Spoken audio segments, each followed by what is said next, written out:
दोस्तों, मुझे पूरा विश्वास है कि संसार में ऐसा कोई भी मनुष्य नहीं है जिसके जीवन में समस्याएं, परेशानियां, परीक्षाएं, कठिनाइयां ना आती हो। पर आपको मालूम है कि उनका कारण क्या है? क्या परमेश्वर उसका कारण है या फिर कोई और है जो उसमें शामिल है? मित्रों, हमारा यह अध्ययन इसी बात पर केंद्रित है जो आपको इस बात को जानने में सहायता करेगा कि परीक्षाएं आपके जीवन में क्यों आती हैं और उसका उद्देश्य क्या है। तो दोस्तों, इस बात को गहराई से जानने के लिए मेरे साथ इस अध्ययन में शामिल हो जाइए।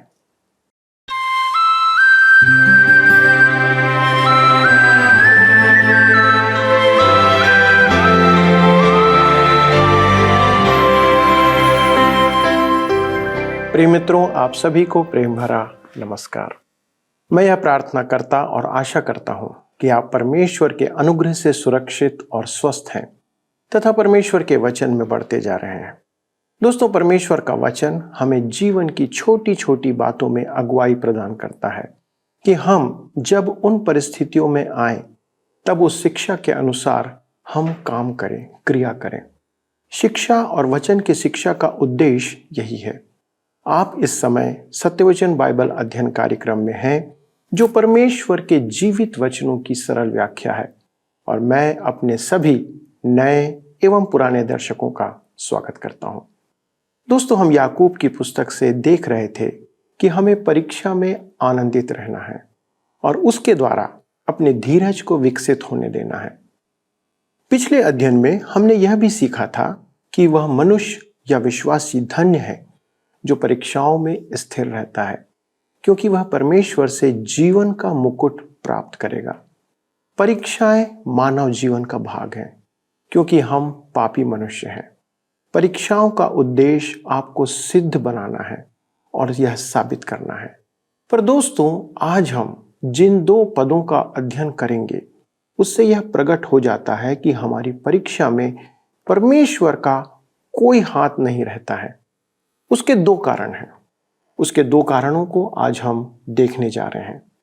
दोस्तों, हम बहुधा यह विचार करते हैं कि परमेश्वर ही हमें परीक्षा में डालता है, पर याकूब पहला अध्याय उसके 13 और 14 पद इस बात का खुलासा करते हैं कि परमेश्वर पाप या बुराई के द्वारा, ध्यान से सुने, पाप और बुराई के द्वारा कभी किसी की परीक्षा नहीं करता है। मित्रों, हम सभी मनुष्यों और विश्वासियों के लिए यह बहुत महत्वपूर्ण है कि हम इन बातों में स्पष्ट ज्ञान रखें जो हमारे आत्मिक जीवन और परीक्षा के समय हमारी सहायता कर सकता है और करता भी है। तो चलिए मित्रों, हम इन बातों को सीखने के लिए अपने अध्ययन में आगे बढ़ते हैं। मित्रों, आइए आज हम अपने अध्ययन में आगे बढ़ें और याकूब की पत्री 1 अध्याय उसके 13 पद को पढ़ें। यहाँ पर इस प्रकार से लिखा है, जब किसी की परीक्षा हो तो वह यह न कहे कि मेरी परीक्षा परमेश्वर की ओर से होती है, क्योंकि न तो बुरी बातों से परमेश्वर की परीक्षा हो सकती है और न वह किसी की परीक्षा आप करता है।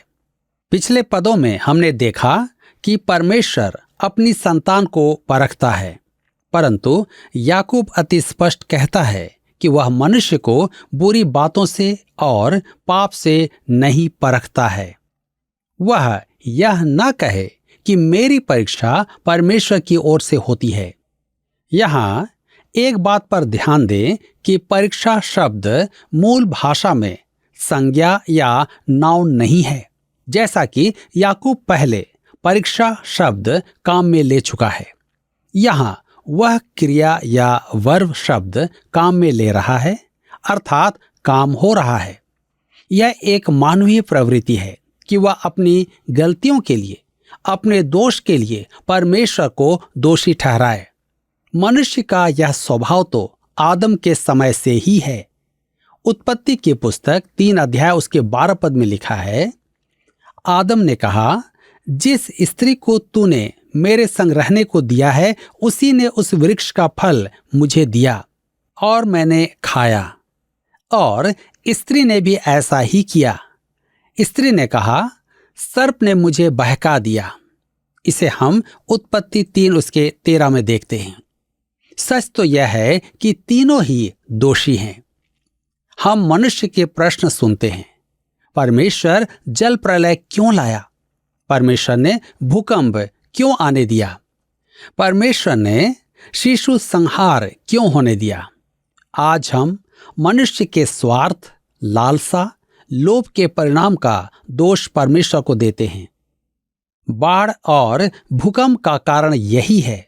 मनुष्य नदी के तट पर बसना चाहता है और जब नदी प्राकृतिक रूप में उफनती है तो वह उसे बाढ़ कहकर परमेश्वर को दोष देता है।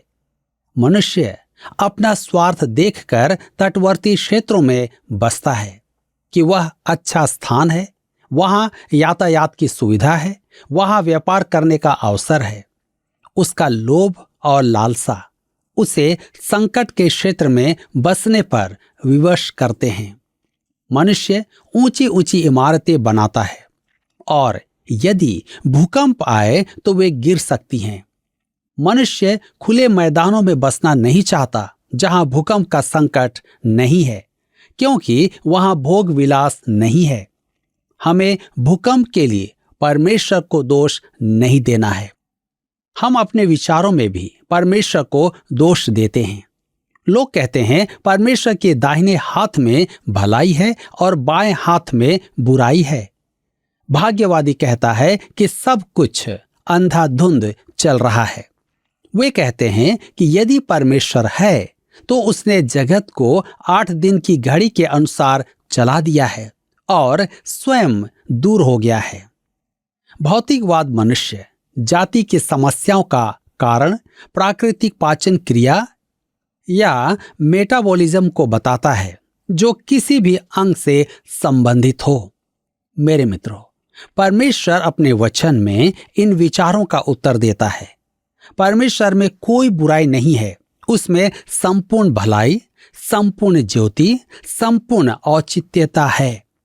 यूहन्ना अपनी पहली पत्री में लिखता है, पहला यूहन्ना 1 उसके 5 पद में, जो सुसमाचार हमने उससे सुना और तुम्हें सुनाते हैं वह यह है कि परमेश्वर ज्योति है और उसमें कुछ भी अंधकार नहीं।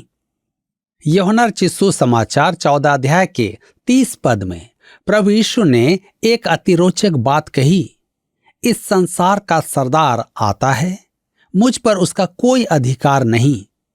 इसका अर्थ है कि उसमें ना तो बुराई है और न ही पाप है, परंतु शैतान जब भी मेरे आसपास होगा तब वह मुझ में कुछ न कुछ अवश्य पाएगा। मेरे प्रियो, यहां मैं आपके साथ धर्म विज्ञान के विचार को बांटना चाहता हूं। यीशु पाप नहीं कर सकता था। अब कोई कहे तो उसकी परीक्षा क्यों ली गई? मत्ती 4 उसके 7 पद में प्रभु यीशु ने शैतान को उत्तर दिया, यह भी लिखा है, तू अपने प्रभु परमेश्वर की परीक्षा ना कर। परमेश्वर मनुष्य को पाप से बचाना चाहता है। वह मनुष्य को पाप की परीक्षा में क्यों डालेगा? वह उसे पाप से बचाना चाहता है। वह मनुष्य को पाप से कभी नहीं परखता है, परंतु वह पाप को अनुमति देता है, जैसा हम आगे देखेंगे।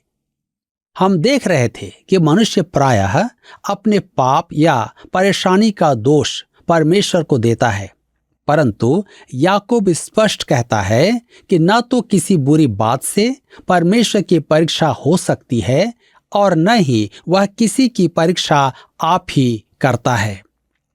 लोग पूछते हैं कि ऐसा है तो प्रभु यीशु की परीक्षा क्यों ली गई? प्रभु यीशु ने शैतान को स्पष्ट शब्दों में कह दिया था कि वचन कहता है, तू प्रभु अपने परमेश्वर की परीक्षा ना कर। और यूहन्ना 14 के 30 में प्रभु यीशु ने कहा था कि संसार के सरदार का उस पर कोई अधिकार नहीं है। उसकी परीक्षाओं का एकमात्र उद्देश्य था कि यीशु की निर्दोषिता और पाप रहित जीवन प्रकट या सिद्ध हो। उसमें पाप नहीं था। उसकी परीक्षाएं वे थीं जो मनुष्य के संपूर्ण व्यक्तित्व को लालायित करती हैं, भौतिक, मानसिक और आत्मिक परिप्रेक्ष्य। परीक्षाओं का उद्देश्य यह दर्शाना था कि मानवीय देह में भी यीशु परीक्षाओं में नहीं गिरेगा।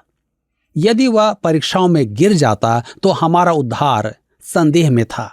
अतः उसकी परीक्षाओं का उद्देश्य था कि वह पाप नहीं कर सकता स्पष्ट हो जाए। मुझे याद है कि मैं जब छोटा था तब मेरे घर के पास एक नदी बहती थी। वैसे तो उसमें पानी नहीं होता था, परंतु बरसात के समय वह उमड़ने लगती थी। एक बार ऐसी ही बाढ़ ने वहां एक रेलवे पुल गिरा दिया। कंपनी ने वहां स्टील का एक नया पुल बनाया। पुल तैयार हो जाने के बाद उन्होंने उस पर 2 इंजन खड़े करके उनकी सीटी जोड़कर एक साथ बजाई। आवाज सुनकर हम सब वहां पहुंचे कि देखें क्या हो रहा है। एक निवासी ने साहस करके इंजीनियर से पूछा, आप यह क्या कर रहे हैं? इंजीनियर ने उत्तर दिया, हमने यह पुल बनाया है और अब इसका परीक्षण कर रहे हैं। उस व्यक्ति ने पूछा, क्यों? आप क्या सोच रहे हैं? यह गिर जाएगा? इंजीनियर सीधा खड़ा होकर बोला, यह निश्चय ही नहीं गिरेगा और हम यही सिद्ध कर रहे हैं। मेरे प्रियो, इसी प्रकार यीशु की परीक्षा ली गई कि सिद्ध हो जाए कि हमारा उद्धारकर्ता पाप में नहीं गिर सकता है। परमेश्वर की परीक्षा पाप से नहीं होती है और न ही परमेश्वर किसी की परीक्षा पाप से करता है, परंतु परमेश्वर पाप के द्वारा हमारी परीक्षा होने देता है। 2 शामुएल की पुस्तक 24 अध्याय उसके 1 पद में लिखा है, यहोवा का कोप इस्राएलियों पर फिर भड़का और उसने दाऊद को उनकी हानि के लिए यह कहकर उभारा, इस्राएल और यहूदा की गिनती ले। यह तो पाप था। फिर परमेश्वर ने क्या दाऊद को पाप में डाला? मेरे मित्रों, बाइबल को समझने के लिए आपको पूरी कहानी समझनी होगी। 2 शामुएल की पुस्तक में घटनाओं को मानवीय दृष्टिकोण से व्यक्त किया गया है। यहाँ ऐसा प्रतीत होता है कि परमेश्वर इस्राएल से क्रोधित है और उसने दाऊद से यह गलत काम करवाया। परंतु पहला इतिहास की पुस्तक में हमारे सामने इस घटना का ईश्वरीय दृष्टिकोण रखा गया है। पहला इतिहास की पुस्तक 21 अध्याय उसके 1 पद में, शैतान ने इस्राएल के विरुद्ध उठकर दाऊद को उकसाया कि इस्राएलियों की गिनती ले। दाऊद को पाप करने के लिए किसने बहकाया था? शैतान ने, परमेश्वर ने नहीं। परमेश्वर ने शैतान को इसकी अनुमति दी क्योंकि परमेश्वर इस्राएल के पापों के कारण क्रोधित था। परमेश्वर बुराई से किसी की परीक्षा नहीं लेता है। हमारे दुराचार की समृद्धि का उत्तरदायी कौन है? हमें पाप करने पर विवश करने वाला कौन है? कौन कहेगा आपने अभी तो कहा कि वह शैतान है? देखिए पद 14 में याकूब क्या कहता है। याकूब की पत्री 1 अध्याय उसके 14 पद, यहां पर लिखा है, परंतु प्रत्येक व्यक्ति अपनी ही अभिलाषा से खींचकर और फंसकर परीक्षा में पड़ता है। यह देह के पापों के विषय कहा गया है। आप बुराई की ओर आकर्षित होते हैं तो कौन उत्तरदायी है?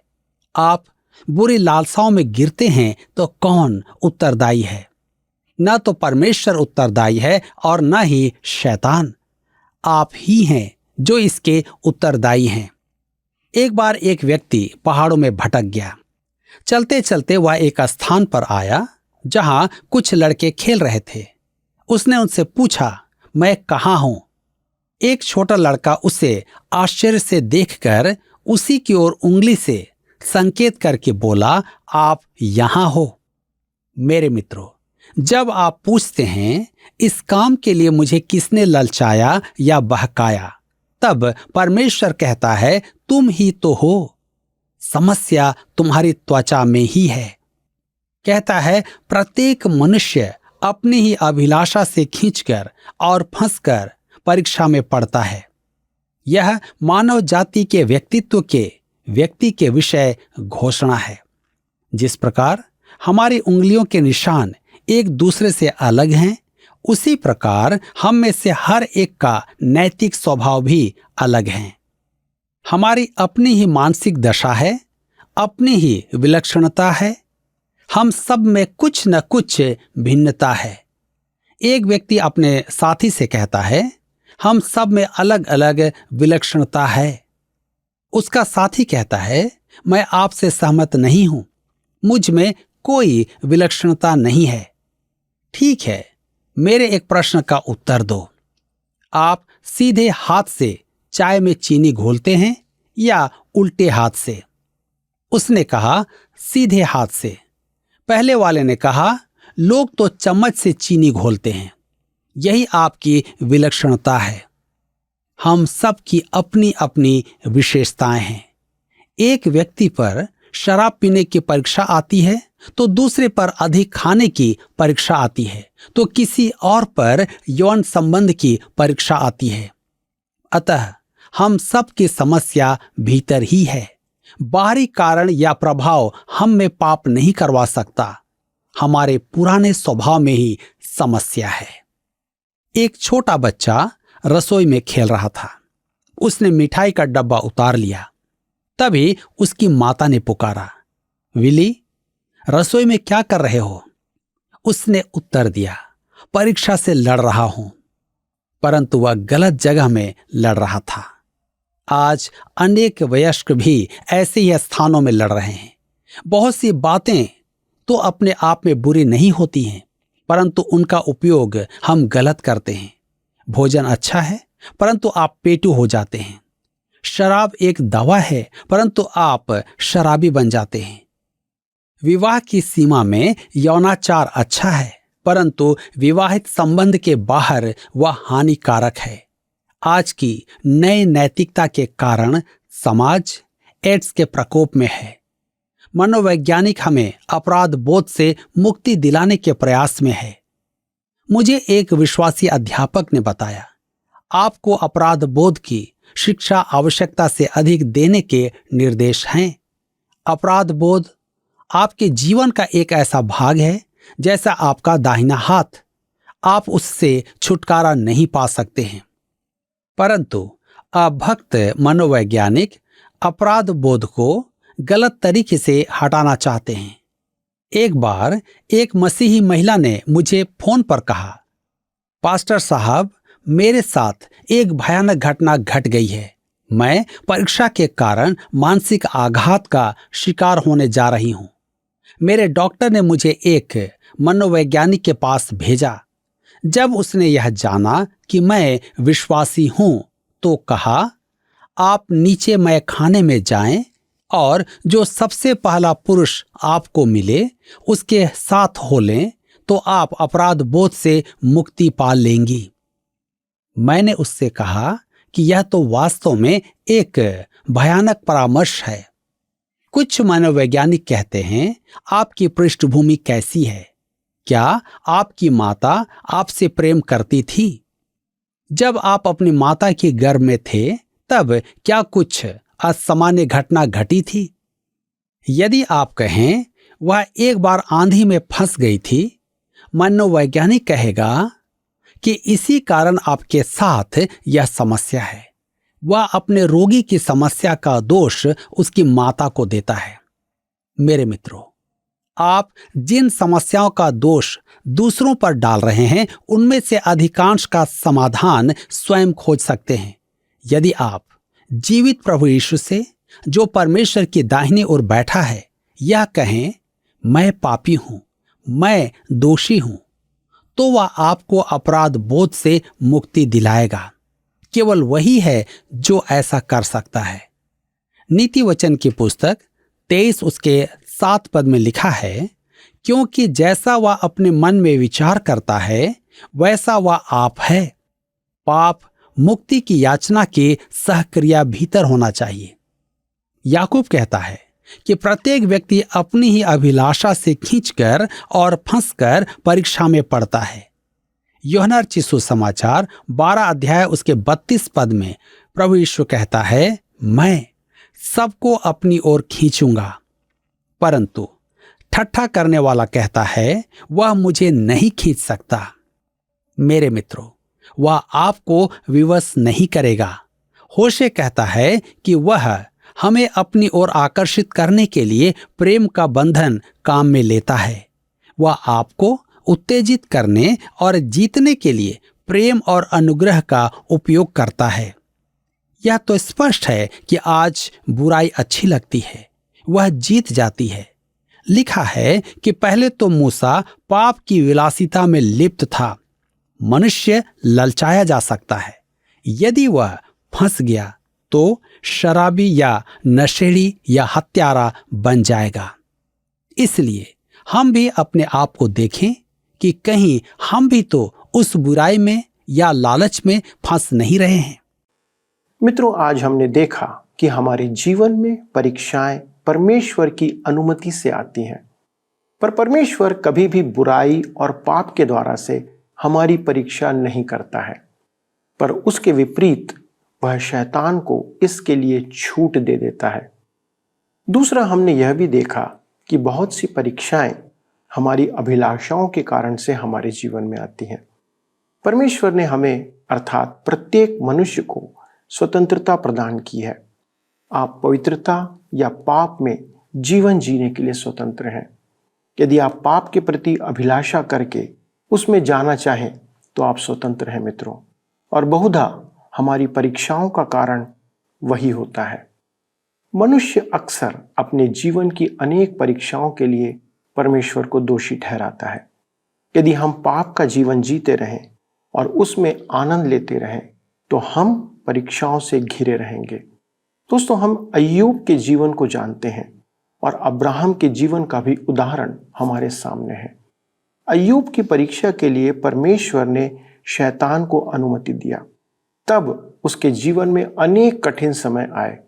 पर यदि आप अय्यूब के जीवन का सूक्ष्मता से अध्ययन करेंगे तो आप यह बात पाएंगे कि परमेश्वर उन परीक्षाओं में भी अय्यूब को सुधारना चाहता था कि वह अपनी धार्मिकता पर नहीं पर परमेश्वर की धार्मिकता पर निर्भर करे। दूसरी तरफ अब्राहम के जीवन में परमेश्वर ने देखा कि वह कितना समर्पित है और परमेश्वर से कितना प्रेम करता है। अब्राहम परमेश्वर की आज्ञा पर अपने निज पुत्र को भी बलिदान करने से पीछे नहीं हटा। दोस्तों, हमारी परीक्षाएं परमेश्वर को यह साबित करती हैं कि हम उसके राज के योग्य हैं कि नहीं। आइए मित्रों, हम अपनी परीक्षाओं में स्थिर रहें। आप अपनी परीक्षाओं में स्थिर रहें और यह ध्यान रखें कि हमें परमेश्वर के सामने यह प्रकट करना है कि हम उससे और उसकी आज्ञाओं से प्रेम रखते हैं। क्या आप ऐसा करते हैं? हाँ, तो आइए हम प्रार्थना में परमेश्वर को धन्यवाद दें। स्वर्गीय पिता, हम धन्यवाद देते हैं कि आपका प्रेम निरंतर हमारे जीवन में बना रहता है। प्रभु, इन परीक्षाओं के लिए हम प्रार्थना करते हैं कि प्रभु आप हमें बल और सामर्थ्य दें कि जब आप हमें इस परिस्थिति में ले जाते हैं, इस परिस्थिति में जाने की आप अनुमति देते हैं, तो प्रभु अनुग्रह करना कि हम परीक्षाओं में ना पड़ें, परंतु इन परीक्षाओं में स्थिर रहें और अपने जीवन से आपके आज्ञाओं के प्रति, आपके प्रति अपने प्रेम को प्रकट करें।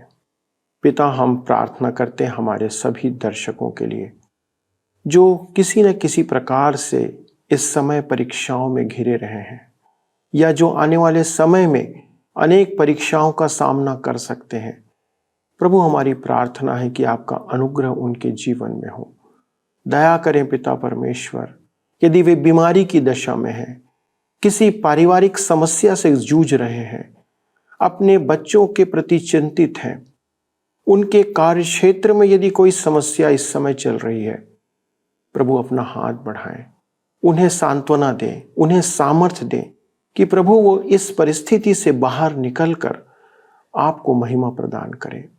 और पिता परमेश्वर, यदि अपनी बुरी अभिलाषाओं के कारण हमारे ये दर्शक यदि परीक्षाओं में हैं, तो प्रभु आप उन्हें सुधरने का अवसर दें कि वे अपने बुरी अभिलाषाओं को, अपने पापी जीवन को त्याग कर आपके साथ पवित्रता में जीवन व्यतीत करना सीखें।